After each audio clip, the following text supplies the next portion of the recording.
أعوذ بالله من الشيطان الرجيم بسم الله الرحمن الرحيم اللهم صل على سيدنا محمد الفاتح لما أغلق والخاتم لما سبق وناصر الحق بالحق الهادي إلى صراطك المستقيم وصلى الله عليه وعلى آله وصحبه حق قدره ومقداره العظيم اللهم صل على سيدنا محمد وعلى آل سيدنا محمد كما صليت على سيدنا إبراهيم وعلى آل سيدنا إبراهيم وبارك على سيدنا محمد وعلى آل سيدنا محمد كما باركت على سيدنا إبراهيم وعلى آل سيدنا إبراهيم في العالمين إنك حميد مجيد إلهي أنت مقصودي ورضاك مطلوبي آتني محبتك ومعرفتك يا أرحم الراحمين آمين يا الله يا رب العالمين أعوذ بالله من الشيطان الرجيم قل هو الله أحد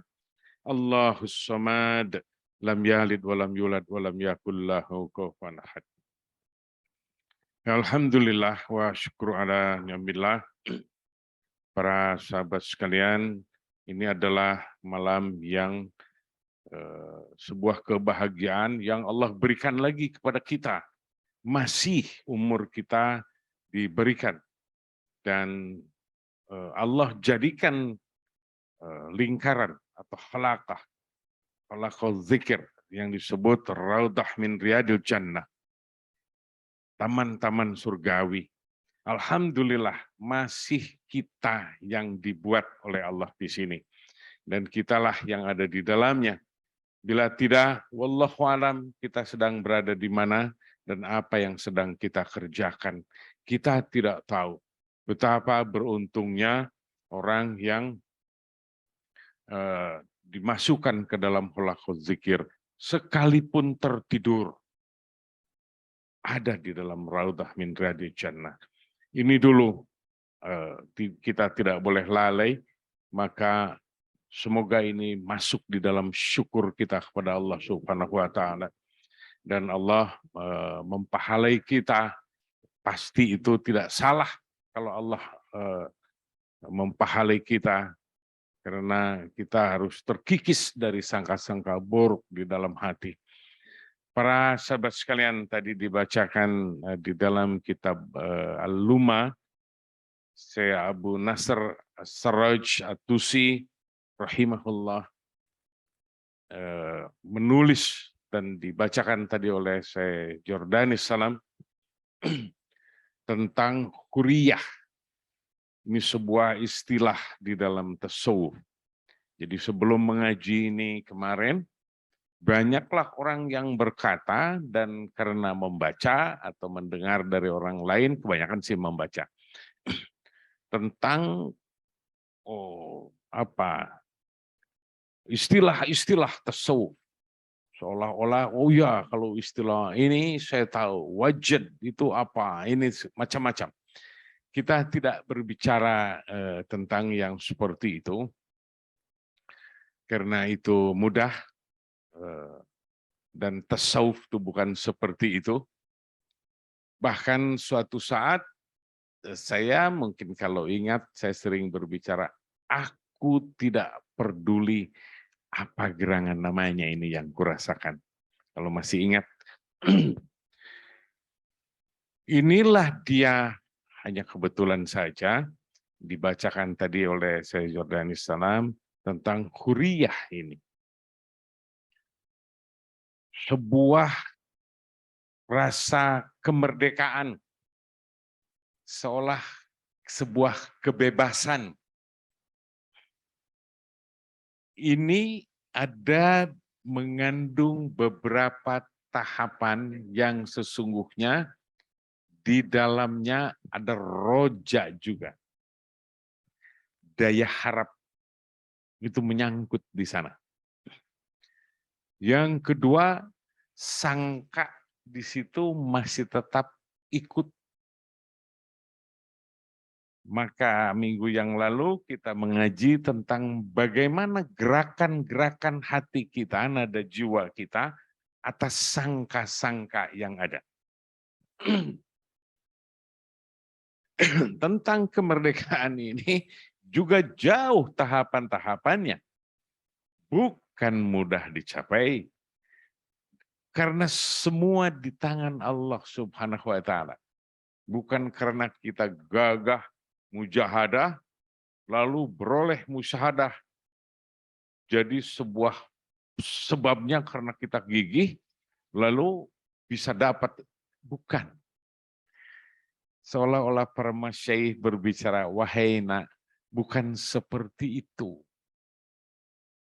Gerakan maunya kita bermujahadah saja itu dari Allah Ta'ala.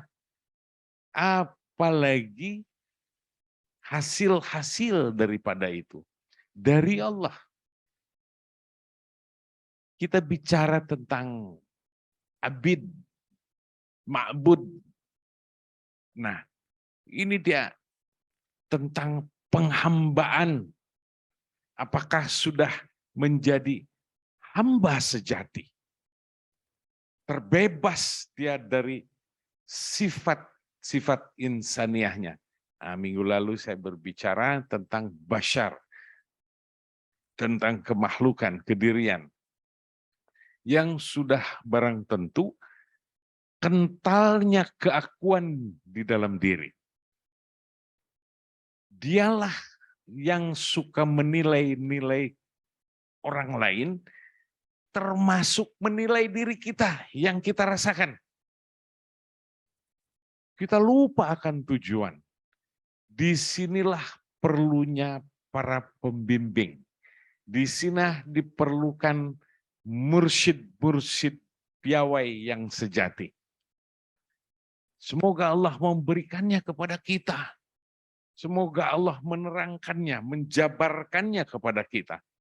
Dan sehingga kita menjadi budak Allah yang sejati. Baik, para sahabat sekalian. Yang disebut budak itu ya tiada berdaya. Yang disebut tuan, ini antara budak dan tuan. Allah Subhanahu wa taala dan ciptaan. Contohnya kalau di alam musyahadah ini disebut tuan dan budak. Budak ini mau diapakan? Dia adalah budak. Karena adanya Islam, al-Islam inilah yang diturunkan oleh Allah Subhanahu wa taala kepada Rasulullah sallallahu alaihi wasallam. Dihapus perbudakan-perbudakan itu. Maka dimerdekakan, maka dibebaskan. Nah, pembebasan makhluk di alam semesta ini, di alam musyahadah, berbeda dengan pembebasan diri menjadi budak sejati, abid, dengan Allah Subhanahu wa taala yang maha agung, maha mulia, maha perkasa, maha segalanya. Kita tadi menyebutnya di dalam Asmaul Husna. Maka di dalam muraqabah ada disebut yang muraqabah Asmaul Husna. Dia berkeliling, berkelana satu demi satu atas nama-nama indah Allah Subhanahu wa taala. Dia berkeliling. Untuk apa gerangan? Untuk arofa nafsahu. Siapa gerangan yang maha agung itu? Siapa gerangan yang Ar-Rahman dan Ar-Rahim itu? Dan ada apa gerangan pada diriku? Keakuan, kedirian, kemanusiaan, kemakhlukan berhadapan dengan yang maha agung, yang maha mulia, Allah Subhanahu wa taala.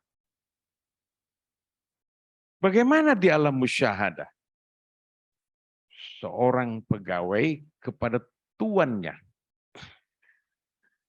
Bagaimana manggut-manggutnya, bagaimana gombal. Punten, saya memakai bahasa gombal-gombal, apa namanya? Naon disebutnya. Bagaimana mengambil hati atasan kita. Seperti apa gerangan? Untuk apa gerangan itu? Untuk kebutuhan diri. Dia mampu menghinakan dirinya di hadapan atasannya. Baik, ini kelas makhluk.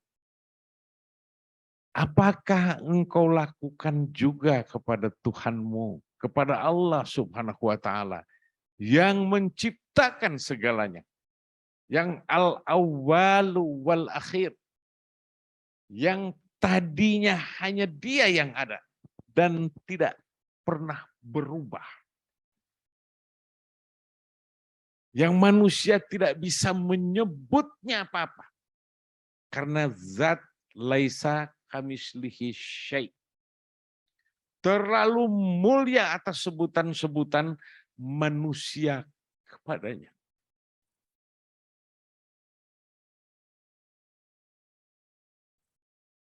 Maafkan saya.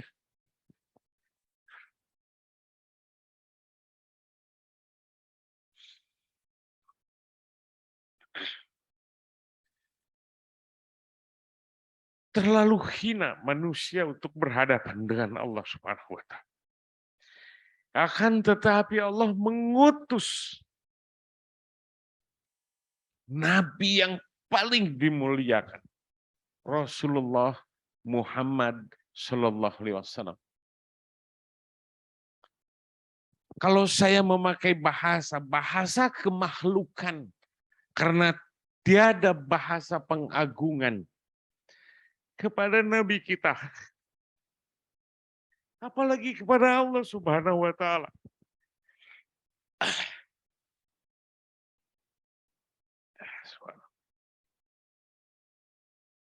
Apa bahasanya gerangan? Apakah dia adalah belahannya? Nanti saya dipersalahkan juga. Kita mengaji syariat. Kalau saya memakai bahasa-bahasa yang paling mulia untuk Rasulullah SAW, nanti orang menuduhnya kita seperti apa? Tapi bagaimana yang dirasakan tentang kemuliaan Nabi kita? Bagaimana Nabi kita kepada Allah Subhanahu wa Ta'ala di dalam Al-Quran? Memilih disebut nabi dan hamba saja. Inilah dia sebuah kesempurnaan keberbaktian kepada Allah Subhanahu wa Ta'ala. Masih ingatkah saya sering berbicara, wahai para sahabat, merendahlah kalian bagai bumi agar tidak menggeliat keakuanmu, agar engkau tidak congkak di alam semesta. Engkau menginjak bumi, engkau melangkah, engkau pasang mimikmu yang engkau diawasi oleh malaikah, yang engkau tidak bisa lari kemana-mana, yang sesungguhnya engkau hina di hadapan Allah Subhanahu wa Ta'ala. Setiap hari, berapa lamakah engkau mengingat Allah Subhanahu wa Ta'ala?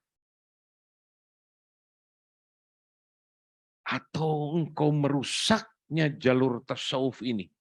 Makhluk lebih besar daripada Allah Subhanahu wa Ta'ala. Karena hawa nafsumu yang ada. Karena nada jiwamu yang menggelora. Sehingga Allah disisihkan dari dalam hatimu. Lalu kita hanyut ke dalam isi dunia ini. Dengan sebuah roja kemakhlukan yang ada. Bukan daya harap yang tinggi kepada Allah Subhanahu wa Ta'ala. Sahabat sekalian, apalagi saya memakai bahasa peleburan, mungkin ini sebuah bahasa saja yang susah. Bahasa apa lagi saya memakainya? Karena harus dirasakan. Saat dia hanyut kepada Allah Subhanahu wa taala dan Allah yang membuatnya dia hanyut. Entah itu di dalam sholatnya. Suatu saat Rasulullah sholat dan di belakang ada makmum. Kaki beliau mengangkat, jadi berjinjit seperti itu. Mengambang. Lalu berbicara sang makmum, sahabat. Ya Rasulullah, aku melihat kakimu tadi mengangkat seperti itu. Kata Rasulullah, seolah-olah jangan berisik. Aku ini nabi. Katanya. Selesai. Atau kelas-kelas biasa. Saya menyebutnya kelas biasa karena untuk diri. Allahu Akbar, sujud. Hilang saat itu. Hanyut saat itu. Wallahu a'lam. Sehingga baru sadar jam sekian. Atau ada putra seorang syekh. Dalam keadaan berzikir. Ini ayahnya seorang syekh. Putranya juga diajarkannya seperti itu. Lalu beliau beribadat. Menangis dia. Ya Allah, karena lihat jam. Ini zaman modern ini. Sudah ada jam tangan. Dilihatnya. Jam 7. Ya Allah, katanya, mengapa engkau beri waktu kepadaku hanya 1 jam saja? Aku tadi sholat maghrib, katanya. Mengapa engkau beri itu? Hanya 1 jam. Nangis. Nangis karena kerinduannya tersisa. Di sini dia. Hub wassauk. Cinta dan kerinduannya menggelora. Ternyata ayahnya di belakang berdiri. Wahai nak. Sang syekh ini berbicara kepada anaknya. Sesungguhnya ini adalah hari Rabu. Engkau memulainya sholat maghrib hari Minggu. 3 hari 3 malam itu. Maka anaknya langsung diberi gelar oleh ayahnya. Syekh Ramadan. Karena dia 3 hari 3 malam tidak makan. Ini dia. Ada lagi dalam keadaan sujud. Tidak sadar. Walaupun sudah dipukul-pukul di sebelah kupingnya. Subhanallah, subhan. Tidak terdengar apa-apa. Duduk salah lagi. Sujud salah lagi. Masuk lagi. Akhirnya kakek-kakek saya di Banten berbicara. Cenah eta mah keur mabok. Nah, paling-paling memakai bahasa itu. Itulah yang pantas. Bahasa kehinaan terhadap diri kita berbanding dengan yang sedang kita tuju, Allah Subhanahu wa taala. Maka saat itulah takut rusak syariat. Kalau orang para penzikir dalam keadaan seperti itu, jangan berdiri di depan menjadi imam. Nanti rakaatnya menjadi rusak. Jadi makmum saja. Itu adalah sebuah akal, sebuah tata cara. Daripada rusak di belakang. Atau kadang-kadang baru takbiratul ihram. Allahu Akbar. Dia merasa kalau sedang sholat itu sendiri. Ini bukan main-main, bukan dibuat-buat, bukan katanya ini bid'ah atau bukan. Memang seperti itu keadaan. Dan kehendak Allah Subhanahu wa taala. karena hanyutnya, karena keinginannya, karena keadaannya. Terlepaslah segala keinginannya atas isi dunia ini. Saat itu terhilangkan. Hanya zat Allah semata yang dituju. Ini dia sebuah keadaan dan keadaan. Berbeda daya harap sewaktu pemberangkatan di dalam riyadah yang padahal ditekankan oleh mursyidnya, tetaplah engkau bermujahadah, tetaplah dan harus engkau mengawasi atas sangka-sangka yang ada di dalam dadamu. Dia terlupa. Dia teringat dengan pahala-pahala yang besar, pahala-pahala yang tinggi. Dan terdengar apa-apa keajaiban-keajaiban yang didengar oleh sang salik dan itu mengagumkannya. Maka peribadatannya dengan daya harap mendapatkan kekaguman itu seperti diceritakan dan terdengar dari syekhnya berbicara. Lalu dia ingin seperti itu, lalu dia ingin bangkit keinginan. Itu adalah hawa. Itu adalah penghalang-penghalang. Kuria tidak sempurna. Karena masih ada keinginan-keinginan. Masih ada pagar-pagar yang engkau buat berupa hawa nafsu. Berawal dari hawa nafsu yang paling bawah. Nafsul imarah.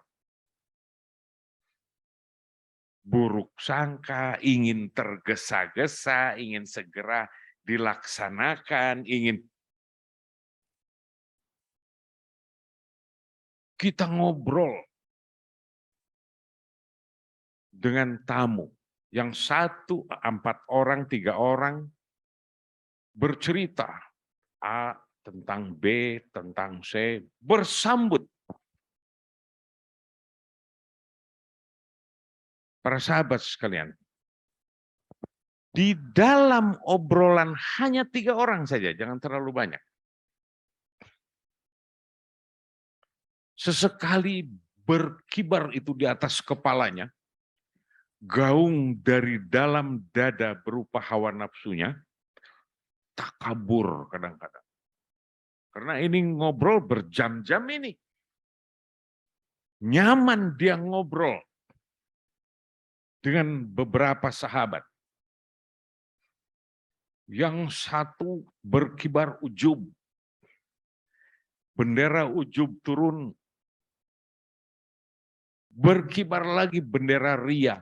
Di antara bertiga itu saja. Sekian jam lamanya. Seolah-olah tidak berdosa. Dan setelah itu pulang. Masing-masing membawa jubah perdosaan. Tidak ada jubah kehambaan di situ. Karena saat masing-masing berbicara, yang ini memotong bicara yang ini ingin terpuji, yang ini berbicara tentang kehebatan dirinya, ingin dikenal orang banyak. Berbangga dia, bergembira kalau dikenal oleh makhluk. Di dalam kuria tidak ada yang seperti itu. Karena ini adalah penghalang berbagai macam kemerdekaan di dalam kehidupan kita di jalan tasawuf. Antara sang hamba yang sangat hina ini berhadapan dengan Allah Subhanahu wa taala. Baik. Di dalam obrolan yang bertiga atau berempat atau berlima masing-masing kibaran bendera kejahatan dan dosa-dosa. Seolah-olah mereka pulang senyum-senyum tidak berdosa.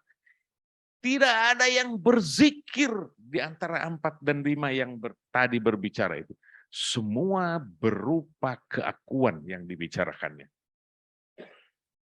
2 jam, 3 jam berbicara, lalu bubar, diselingi dengan tawa terbahak-bahak.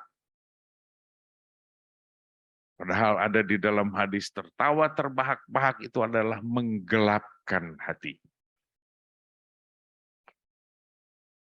Sahabat sekalian, kalau kita balikan itu, berapa jam tadi kita berbicara? Betapa nyaman, betapa tidak mendapatkan rasa bosan, malah beroleh kegembiraan. Sekarang engkau balikan perasaan itu, keadaan itu, dengan sebuah penghambaan diri, agar huriyah terambil, engkau tujukan kepada Allah Subhanahu wa Ta'ala dengan murni. Engkau saja sholat yang 2 rakaat saja berkeluh kesah. Berapa menit gerangan 2 rakaat?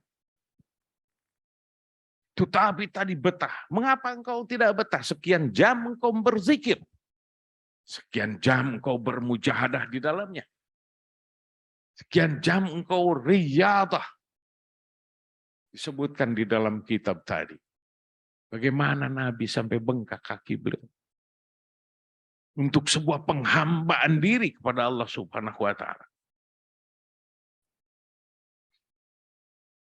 Orang-orang yang sering menyalahkan ibadat orang lain. Oh, Nabi tidak lakukan. Oh, ini. Ya, kalau betul-betul dilakukan seperti itu, kau ikut juga dong. Sampai kakimu bengkak seperti Nabi. Beribadatlah. Mengapa engkau tidak lakukan itu? Karena tidak cocok dengan kedirian. Karena dia belum beroleh huriyah. Pembebasan, kemerdekaan di dalam diri. Karena engkau ghaflah. Karena engkau tidak merasa diawasi. Dan karena engkau tidak betah bersama-sama dengan Allah Subhanahu wa Ta'ala. Sahabat sekalian, ini sudah terlalu, ini sebentar nanti zikirnya dapat. Kita sudahi saja para sahabat sekalian, paling tidak tadi sebagai contoh. Bagaimana keadaan diri kita, kejahatan kita, kelalaian kita, kelemahan kita. Kita tidak pernah menjadi budak yang sejati di hadapan Allah Subhanahu wa Ta'ala. Menyebut Rasulullah SAW saja dengan bahasa-bahasa yang naudzubillah. Banyaklah bersolawat agar kita beroleh keselamatan. Bergantunglah hanya kepada zat Allah semata. Agar kita dihapus segala kelemahan-kelemahan. Lalu dijadikan orang yang gagah beribadah kepadanya. Lalu dijadikan husnul khotimah. Semoga Allah merahmati kita semua yang ada di sini. Semoga ini diberlakukan pula untuk sahabat-sahabat yang sekarang tidak datang ke tempat ini. Atau yang sudah mendahului kita. Atau yang pernah berdatang kepada kita. Amin ya Allah ya Rabbal Alamin. A'udzubillahi minasyaitonirrajim. Bismillahirrahmanirrahim. Ila hadratin Nabil Mustafa Rasulullah sallallahu alaihi wasallam wa alihi washabihi ajmain syawnillahi lahum al-Fatihah. A'udzubillahi minasyaitonirrajim. Bismillahirrahmanirrahim. Alhamdulillahirabbil alamin arrahmanirrahim maliki yaumiddin. Iyyaka na'budu wa iyyaka nasta'in ihdinas siratal mustaqim. Siratal ladzina an'amta 'alaihim ghairil maghdubi 'alaihim waladdallin. Amin ya Allah.